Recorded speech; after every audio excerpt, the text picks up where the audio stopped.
habang ako'y naguguluhan, tulad ng hangin, ako'y nawawala.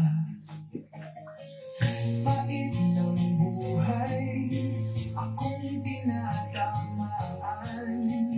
Lord, saan ako patutungo? Anong gagawin ko? Okay, God's morning mga kapatid. Today is Saturday at ngayon po ay araw ng April. Buwan po pala. Buwan ng April. No? April 11, 2026. At ngayon po sa ating daily devotion, no?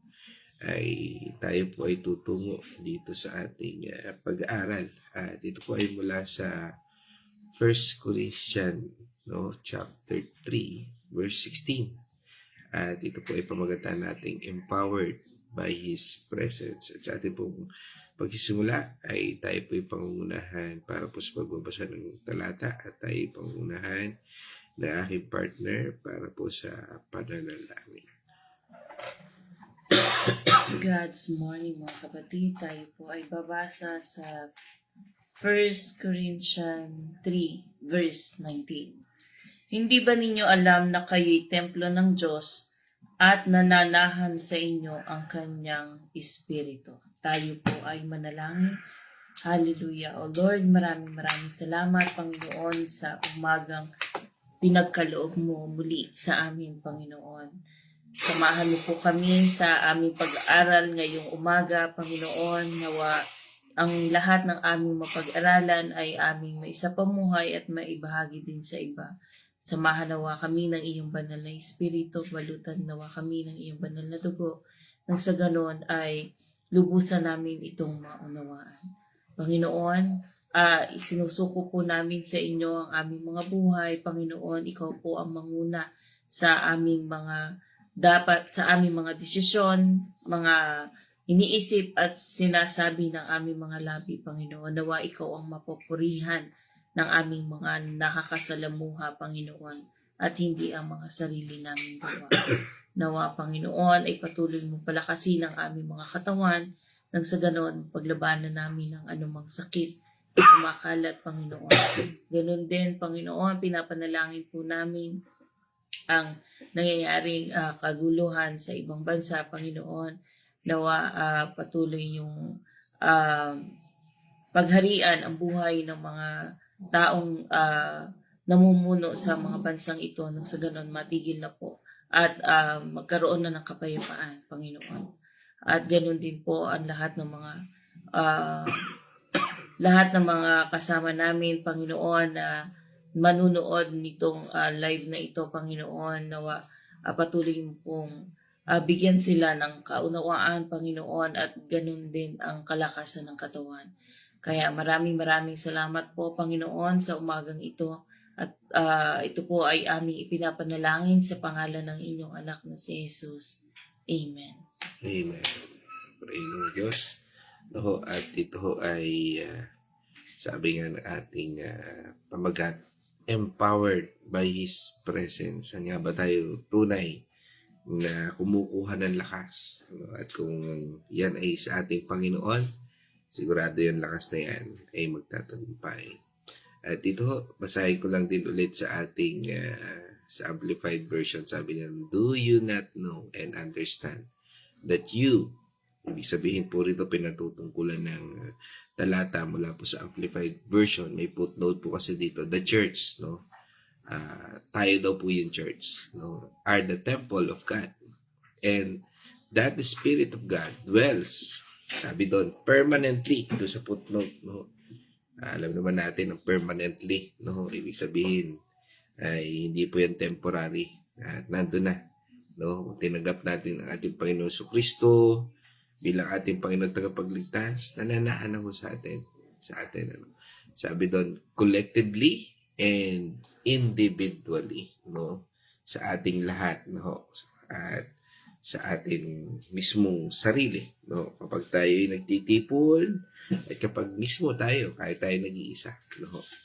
Kaya nga po, noon dito po sa ating talata, noon po ang Old Testament, no? Sa Old Testament times, ang templo ang pinakasagradong lugar, no? Dito sa ating talatang ito. Pero dito ho sa talatang ito sa New Testament ay may kakaiba, ano ho? Dahil noong panahon po na yon, sa loob po ng templong ito ay meron pong makapal na at mabigat na kurtina o yung veil na tinatawag na naghihiwalay, no, sa holy place at sa Holy of Holies, no. Meron po yung partition, no. At dito po sa likod ng kurtina, ano ho, ay nararanasan ang glory o ang presensya ng Diyos. At dito po, ano ho, ay para po sa mga hindi nakakaalam, ano ho, ay hindi po lahat pwede pumasok doon, ano ho. At ang pwede lamang pong pumasok ay ang high priest, ano ho. At nakapapasok lamang siya isang beses sa isang taon, no? At yun lamang po ang pangyayari doon.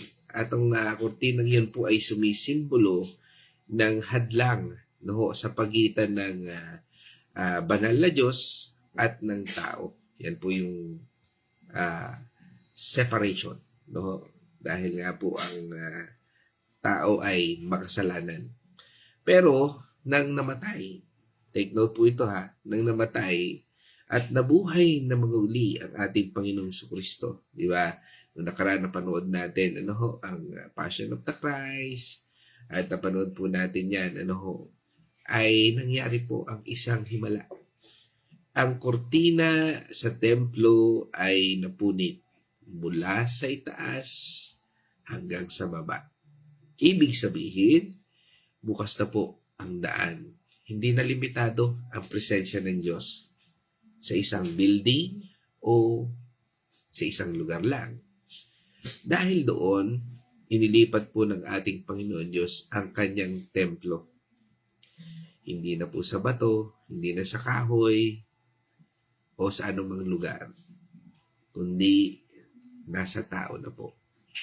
Sino yun? Ikaw at ako. O sabi nga, the Word, tayo. We are the church. Kaya sinabi po ni Apostol Pablo dito, do you not know? O sabi nga, alam ninyo ba ang access at kabanalan na dati ay nasa loob lang ng templo ay nasa sa atin na ngayon? Yan po sinasabi doon.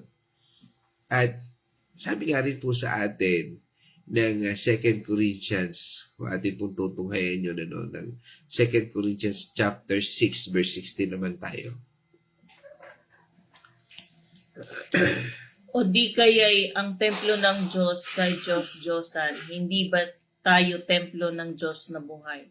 Siya rin ba ang may sabing mananahan ako at mamumuhay sa piling nila? Ako ang magiging Diyos nila at sila'y magiging bayan ko. Amen. Ano ho? Sabi doon, we are the temple of the living God. I will dwell in them and walk in them. Ibig sabihin po, kasama natin ating Panginoon Diyos. Okay, ano po ang connection sa atin nito ngayon? Tayo po na mga walking temple, no? Ay dala-dala po natin ang presence ng Diyos kahit saan man po tayo magpunta. Hindi natin kailangang maghanap ng holy place dahil tayo na po mismo ang holy place ng ating Panginoong Jesucristo. That is why we are truly empowered by His presence. Yan po ang nagbibigay sa atin ng lakas at pinagkukunan natin ng lakas. No, marami pong mga maling paniniwala na kailangan po nating itama. No? At ang isang bagay po kasi na pinatutungkulan din at ina-address ng talatang ito natin ngayon ay minsan naisip natin na ang templo ng Diyos ay yung simbahan lang, yung building o yung altar lang. No? Ano nga po ba ang sinasabi ng Biblia? Ang Biblia ay malinaw. Ang sabi ng Panginoon Diyos ay tayo. Ikaw at ako. Ang templo ng Diyos. Ang building ay lugar lang para magtipon. Linawin po natin yan. Pero ang tunay na templo, kung saan nananahan ng Diyos, ay ang bawat tao.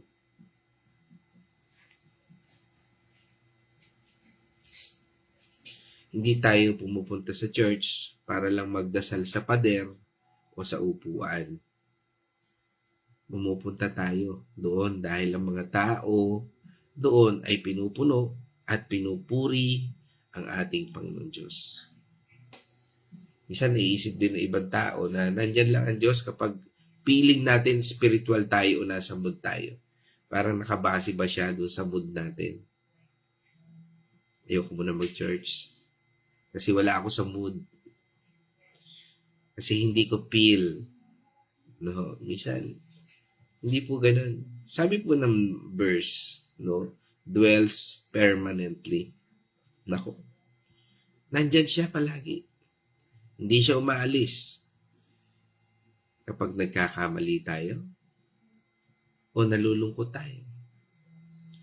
Siya ay patuloy na nananahan sa ating habang buhay. Kaya nga, minsan natatanong natin, di ba? Yung tama bang sabihin na nalalagas sa atin ang bunga ng Espiritu? Meron po kasi mga kapatid na may message siya, Pastor, panalangin mo ko at malalagas na ang bunga ko sa taong ito. No? Okay, let us see. Ano ho ba ang sinasabi dito? Tama na nakababawas o nawawala ang pagpapakita ng bunga. Di ba yung sinasabi doon sa Galatians 5, verse 20-23, kabaitan, kahinahunan, pag-ibig, iyan, joy, peace, gentleness, kindness, ayan, faithfulness, patience, yan yung mga bunga ng Espiritu. No? Pero hindi po nawawala ang Espiritu Santo sa atin. Dapat po linawin po natin. Ay may pinagkaloob sa atin ng Panginoon Jesucristo, it dwells us permanently. Kaya po dito sa ating pagtalakay na ito, dapat po maging malinaw sa atin. At ganito po ang dapat nating maintindihan. No, ang Espiritu Santo ay nananatili. Kaya nga doon sa ating word is indwelling. Siya ay nandyan sa atin bilang resident at hindi aalis dahil binili na tayo ng ating Panginoong Hesus. Ano po pinabayad niya? Ang kanyang dugo. The very precious payment. Ikalawa, ang bunga po ng Espiritu ay nawawala o humihina o sabi nga expression kapag tayo po ay sumusuway, nagkakasala, o minsan, pinapalaki natin ang hilig ng laman sa buhay natin. It means our choice. Our will. Kapag pinasinusundan natin yung will natin, hindi ang will ng Diyos, hindi natin makikita yung bunga ng Espiritu. Sabi nga, parang tila natatakpan o napipigilan ang paglabas ng kanyang katangian. Kaya hindi natin ma-express. Ano po ang halimbawa niyan? Di ba parang gripo ng tubig? Ang tubig ay laging nandoon sa loob ng tubo. Tama? At gawin nating analogy yan. Yan po yung Holy Spirit, yung tubig. Pero kapag tinakpan natin ang labasan o isinara natin ng gripo, ano ibig sabihin po yan? Yan yung kasalanan, disobedience. Di ba alam naman natin na kung ano ang tama at mali? At alam natin kung ano makalulugod sa Panginoon Diyos. Pero kapag tinakpan natin yan, hindi lalabas ang tubig na yan. O hindi lalabas ang bunga na yan. Kaya pag nagkakasala tayo, no, sabi nga, ang maling kaisipan po ay hindi po tayo nawawalan ng Holy Spirit. Dahil una, hindi po niya tayo iniiwan. Mali pong isipin natin na nawawala sa atin ang presensya ng Diyos. Hindi po totoo yun. Ano nawawala sa atin? Okay. Tunguyan po natin. Kapayapaan, lakas, at kasiyahan. Joy. Yan po nawawala sa atin. Yan ang katotohanan. Kapag pinipili natin magkasala, hindi totoo na iniiwan tayo ng Diyos. Ang nawawala lang sa atin ay peace, power, at joy. Kapayapaan, lakas at kasiyahan. Lakas na maglingkod, kapayapaan na maglingkod, kasiyahan na maglingkod. Hindi natin mararamdaman ang presensya ng ating Panginoon Diyos at hindi natin makikita sa buhay natin ang bunga ng pag-ibig, tuwa at pasensya. Yan po yung bunga. The love, joy, at patience. Kaya nga po ang tawag sa atin ay walk. Sabi nga ay walk in the Spirit. Yan po ang panawagan sa atin ng Panginoon Diyos. We need to walk in the Spirit. Sa Galatians 5:16, di ba? We need to walk in the Spirit. Para lagi pong dumaloy at makita ang bunga ng ating Panginoon Diyos sa atin. Kaya nga mga kapatid, base po sa katotohanan ito at sa ating scripture for today, meron po tayong tatlong mahalagang dapat nating maintindihan. Una, tayo po ay sagrado. We are holy sanctuary. Katulad po nung veil, katulad po nung templong yon, na hindi na ho nandun sa building, kundi nasa sa atin na mismo. Kaya nga po tayo ay sanctuary. Tayo po ay sagrado. Dahil napunit na ang kortina at tayo na ang templo, ibig sabihin, set apart na tayo. Hindi na tayo pag-aari ng mundong ito, kundi pag-aari na po tayo ng banal na Diyos. Sabi nga po doon ni Apostol Pablo, do you not know and understand?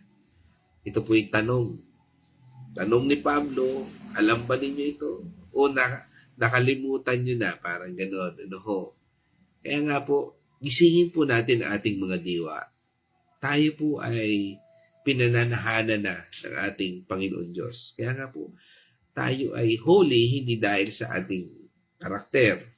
Nagagalit pa rin tayo, naiinis pa rin tayo, nagkakasala pa rin tayo. We are holy because nananahan sa atin, indwelling permanently, ang Espiritu ng Diyos sa ating buhay. Kaya nga binabago tayo ng Diyos sa bawat araw, sa bawat pagbabasa natin ng Biblia, sa bawat pag-attend natin ng Bible study, sa pag-attend natin ng Sunday service, binabago po tayo ng ating Panginoon Diyos. Ang mabigat, yung simba ka nga ng simba, hindi ka naman nababago. Walang pagbabago sa buhay mo. Ganun at ganun ka pa rin.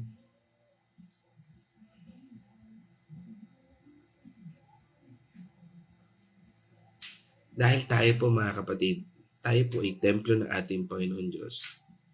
At ang Diyos na siyang banal, ang siyang nananahan sa atin. Hindi niya inantay na maging banal muna tayo bago niya tayo panahanan. Diba? He dwells us. Napakaganda po nun. Diba sabi nga rin sa atin ng 1 Corinthians chapter 3 verse 17. Ituloy natin yung talata.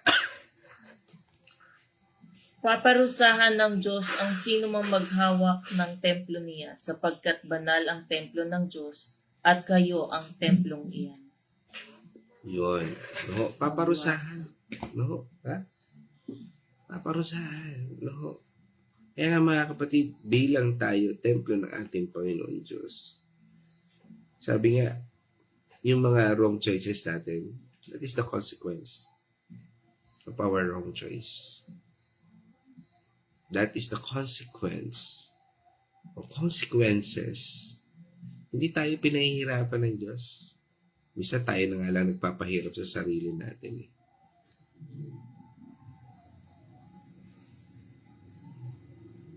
Kasi minsan, mas pinipili natin yung sarili nating diskarte, sarili nating kaalaman, no? Sarap kaya mabuhay nakasama ang Panginoon Diyos.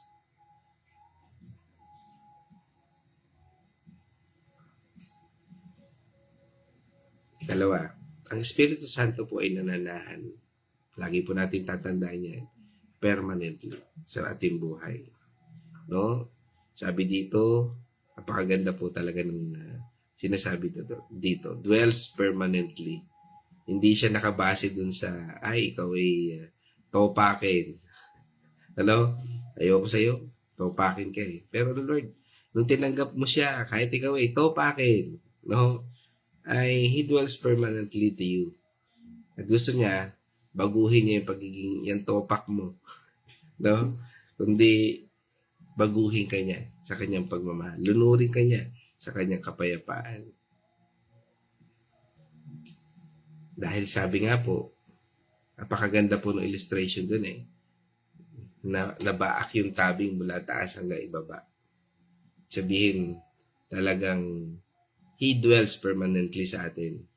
Walang dahilan. Hindi siya nagtira. No? Binaak niya mula taas hanggang baba. No? Ang daan. Hindi siya malayo. At siya lang ang tanging daan. Hindi siya dumadaan lang. Hindi siya bisita lang. At hindi siya aalis basta-basta. Sabi nga po, ang presensya ng ating Panginoon Diyos ay nananatili sa loob natin. Ibig sabihin, siya po ay nananahan. Kaya, di ba? Permanent resident. Diyan siya nakatira. Bahay niya yan. Pag-aari niya yan. Parang gano'n. No? Ibig sabihin, siya po ay nananahan sa atin. Kapag may problema tayo, siya po ang nagbibigay sa atin ng gabay. Hindi po ang Bombay. No? Kapag mahina tayo, siya po nagbibigay ng lakas. Sabi nga, we are empowered because the Creator, our Father, lives inside us. Kaya nga tayo ay nakalalapit sa Kanya. Kaya nga po tayo nakakapag-usap sa Kanya. Ito ay ating daily devotion ay pakikipaniig natin sa Kanya. Napakikinggan natin siya at nararanasan natin siya. Nangungusap siya. Diba? Sabi nga sa atin ang Ezekiel 36 verse 27. Bibigyan ko kayo ng aking espiritu upang makalakad kayo ayon sa aking mga tuntunin at masunod ninyong mabuti ang aking mga utos. Amen. No? Yung espiritong yan ang siyang ating basihan para makalakad tayo sa tuntunin ng ating Panginoon Diyos. Kaya nga tayo ay nag-aaral ng salita ng Panginoon Diyos. Kaya tayo po'y nagbabasa. Pinag-aaralan natin. Hinihimay natin. Pinagbubulay-bulay natin. Hindi yung pagkabasa mo lang. Di ba? Marami po nagbabasa ng Biblia. Paglabas, oo, nabasa ko na yan. Pero, isinapamuhay mo ba? Naiintindihan mo ba? Sinusunod mo ba? Yan po yung mga tanong. Pag nabasa natin yung salita ng Panginoon Diyos, una, naiintindihan ba natin? Pinaniniwalaan ba natin? At ikalawa, sinusunod ba natin? Dahil ang espiritong ito na ating Panginoon Diyos ay nasa atin. Tandaan po natin, ang espiritong ito na namumuhay sa atin ay siya ring espiritu na siyang bumuhay sa ating Panginoong Jesucristo. Kaya nga, sa buhay natin ito, ano pa ang hindi kayang gawin ng Diyos sa buhay natin? Let's realize, isipin po natin, kung binuhay ng Espiritong ito ang ating Panginoong Jesucristo na napakapakapangyarihan, sino tayo para malugmok sa ating mga sitwasyon? Diba? Sabi sa atin ng Romans 8 verse 11, Kung mananahan sa inyo ang Espiritu ng Diyos ay siyang muling bubuhay kay Kristo Jesus, siya ay muling bubuhay sa inyong mga katawang mamamatay sa pamamagitan din ng kanyang Espiritong nananahan sa inyo. Amen. Sabi nga doon, kung nananahan daw sa atin ang Espiritong ito na bumuhay sa ating Panginoon Diyos, mananahan din po siya sa lahat sa atin. Kaya nga po, sa ating buhay, ikaw at ako, doon sa footnote ng ating binasang talata mula po sa Amplified Version. Sabi nga, ibig sabihin, bilang tayo, mga church, o body of Christ, tayo po ay templo niya. Sabi nga tayo ngayon na natitipon online. No, we are the church. Bakit po? Kasi 2 o 3 natipon, yan po ay church. Kaya ngayon tayo, magkakasama tayo, ngayon tayo ay church. Ibig sabihin, we are the body of Christ. Tayo po ay templo ng ating Panginoon Diyos.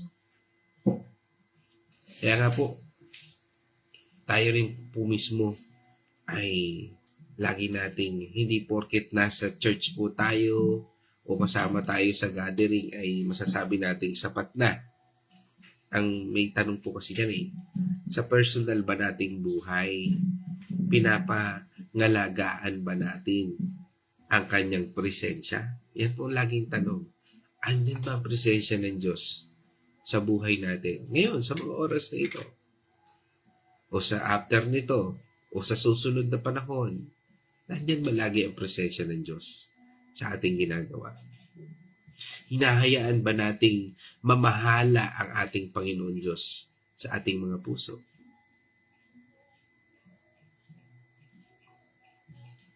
Diba sabi po doon sa 1 Corinthians chapter 6 verse 19? Hindi ba ninyo alam na ang inyong katawan ay templo ng Espiritu Santo na nasa inyo, na ipinagkaloob ng Diyos sa inyo? Hindi ninyo pag-aari ang inyong katawan. Amen. Napakalinaw po nun. Your body is the temple of the Holy Spirit na nasa atin. Hindi po tayo nagmamayari. Hindi ang Diyos. Doon po sa mga taong tumanggap sa ating Panginoon Kristo bilang Panginoon at tagapagligtas.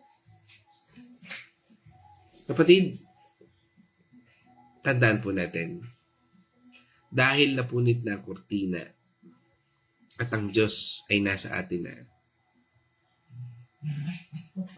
isipin po natin ito. Bakit ka natatakot? Bakit ka nanghihina? At bakit ka nababagabag? We are empowered by His presence. Ang lakas natin ay hindi galing sa ating sarili, kundi galing sa Espiritu na nananahan sa atin. Ang tagumpay natin ay posible dahil kasama natin ang Diyos. At ang kabanalan natin ay posible dahil tinutulungan tayo ng ating Panginoon. Kaya wag na wag po nating hayaang malagay ulit ang kurtina o hadlang. Ano po yon? Ang kasalanan, pag-aalinlangan, yan yung pag ikaw ay nagdo-double-minded. Susundin ko ba yung Diyos o hindi? Halimbawa yan sa baptism. Papabautis mo ba ako o hindi? Sasamba ba ako sa Panginoon Diyos o hindi? Yan, pag-double-minded na po yan.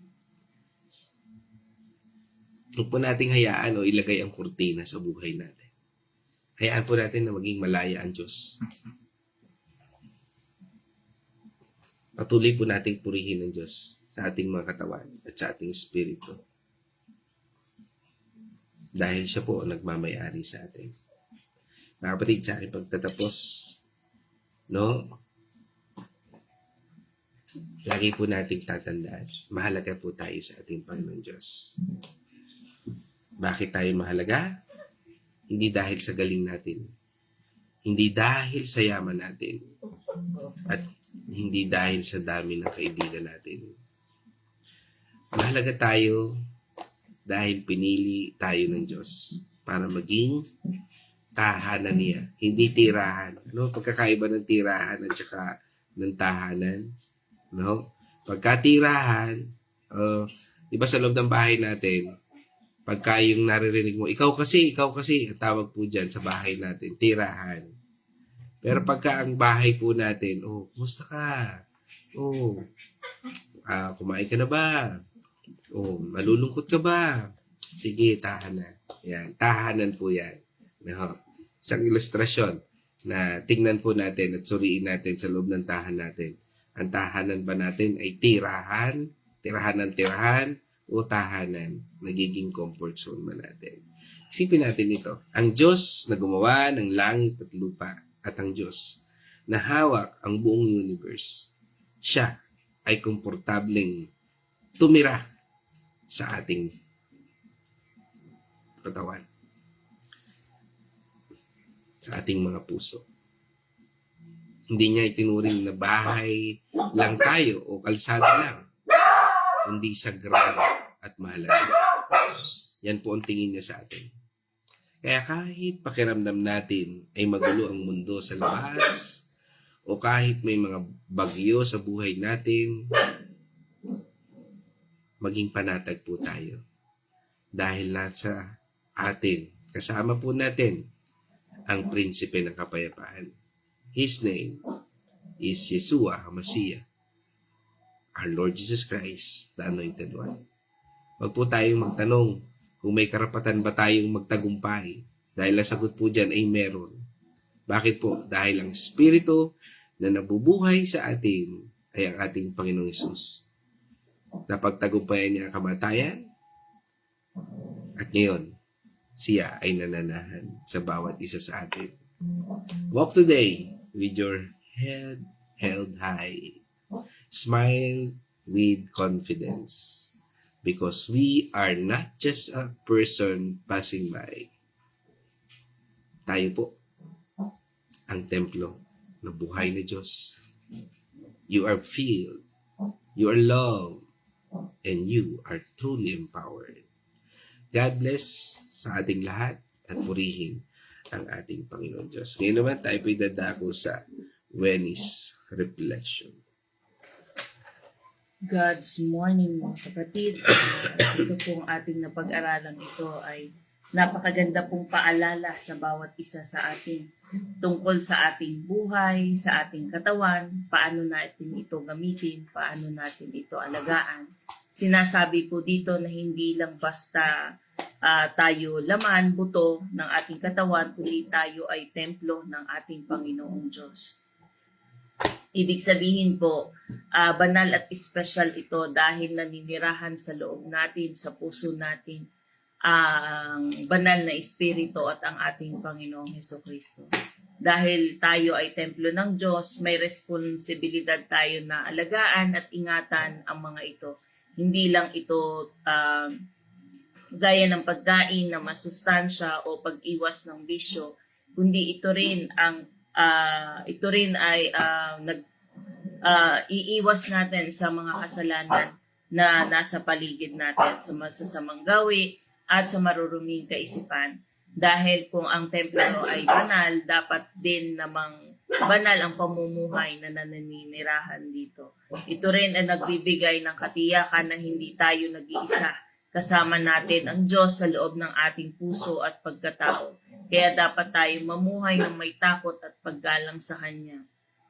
Kaya lagi po nating hingin ang patnubay at gabay ng ating Panginoong Diyos at tayo ay gabayan sa ating mga pang-araw-araw na pamumuhay. Sapagkat kung tayo po ay wala sa presensya ng ating Panginoon, napakabigat po ng sitwasyon or napakabigat po ng pakiramdam kapag alam natin na kapag iniisip na natin na nag-iisa tayo sa sitwasyon na ating kinakaharap. Pero kung alam natin na ang Diyos ay nasa atin, kasama natin, ito po ay magaan. At ang Diyos po ang magbibigay ng pasanin, ng kagaanan sa ating mga pinapasan o sa ating mga pinoproblema o sa ating mga health. Kung ano man po ang pinoproblema ng bawat isa, idulog po natin sa ating Panginoon. At hayaan po natin na ang Panginoon at ang banal na Espiritu ang kumilos sa buhay natin para po siya po ang magbigay at pangangalaga sa bawat isa. Kagaya nga po ng sabi kanina na kung ano man yung ating ipinapasok sa ating kaisipan ay ipanalangin po natin sa ating Panginoon sapagkat ang Panginoon po ang magbibigay ng gabay upang yung ating mga sasabihin at ikikilos ay tama at ayon sa presensya ng ating Panginoon. So, ayun lang po. Maraming salamat po and God bless sa inyong lahat. Amen. Salamat sa iyong reflection. Ngayon po, tayo ay dadako sa ating mga kapatid online. At dito po sa unahan natin, tayo po ay sinamahan ng ating kapatid mula po sa Liliw, Laguna. Yan. At pagbati po natin sa buong Arosena family. Yan. Isang mapagpalang umaga po sa panguna dyan ni Nanay Edna Arosena. Yan. At susundan din po tayo ng ating kapatid mula po sa Makati City. Yan. Pagbati po natin dito kay sa ating kapatid kay Sister Babes. No? At syempre, pagbati rin natin dyan sa iyong buong angkan. No?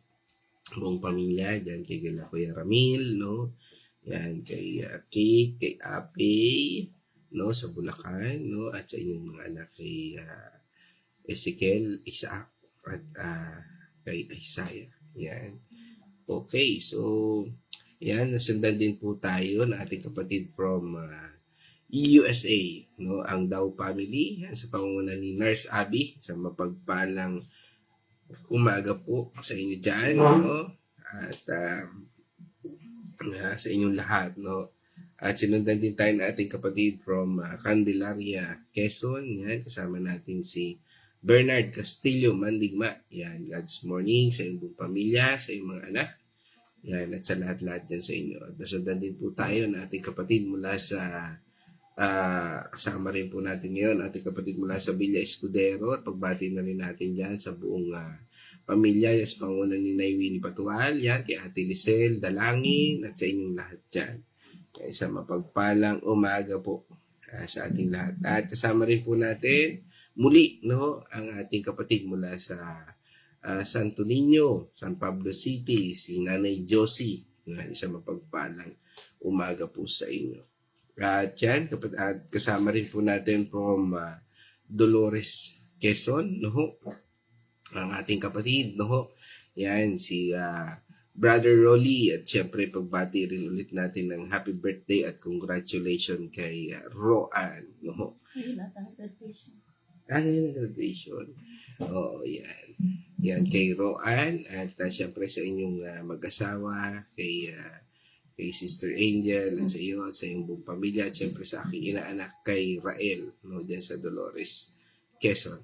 Okay, at nagbati rin po natin yan from Bulaking na Chaong, kasama po natin dito si Nay Marta. Yan, isang mapagpalang umaga po sa inyo. Yan, kay Nay Marta. Pagbati na rin po natin dyan sa buong Bulaking.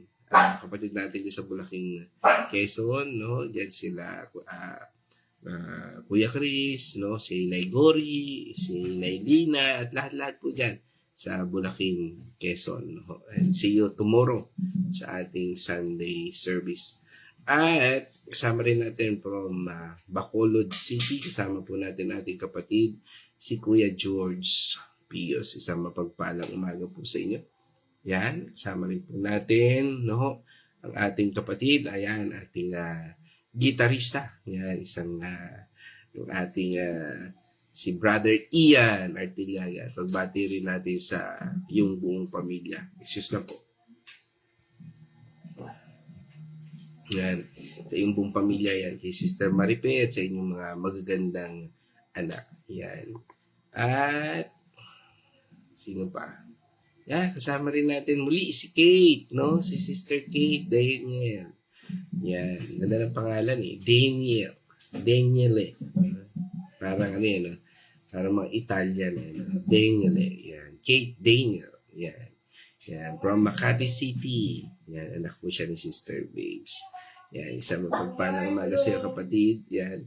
At ganun din kasama rin po natin sa yan. Muli ang sa ating kapatid dyan sa Dolores, Quezon. Si Tatay Victor Dalangin. At si Nanay TC, dalangin. Yan, isang mapagpalang umaga po.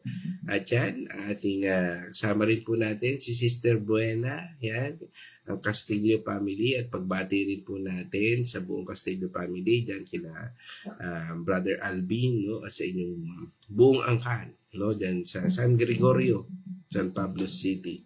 Yan. At sino pa po? Ayan. Yan, kasama rin natin ang Tanyo family, no? At pagbati natin sa Asusena Tanyo family. Yan. Nakasama po natin si Brother Arthur. Yan, sa mapagpalang umaga. At ganoon din sa kay Kumaring Carmelin at sa inyong mga anak.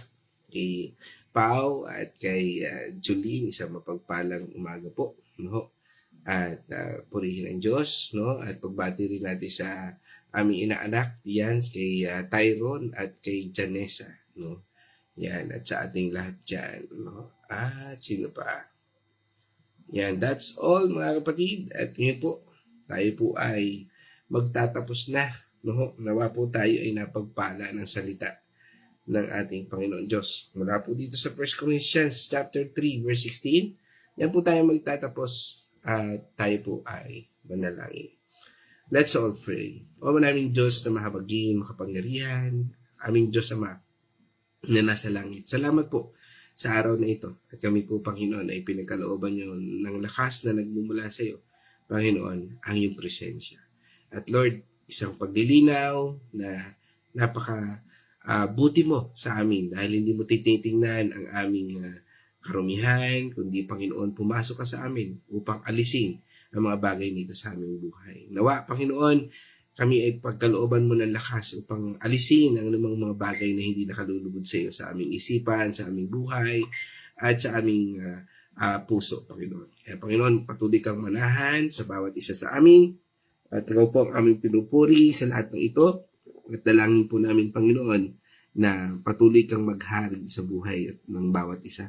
Patuloy, Panginoon, na ikaw yung Diyos na nagbibigay ng lakas at lubay sa lahat sa amin. Ikaw po ang nagpapagaling, ikaw nagpo-provide, at ikaw po ang Diyos na sa amin kailanman ay hindi magkukulang. Kaya, Panginoon, salamat po sa lahat ng ito. At ito po ay aming dalangin sa pangalan ng Ama, ng Anak, at ng Banal na Espiritu. And this I pray in the name of our Lord Jesus Christ. Amen, amen. Mga kapatid, let us shout the shout of victory. Christ has died. Christ is died. Christ is Christ risen. is risen. Christ will Christ come will again. come again. And together, we are for Christ. Again, God's morning, everyone.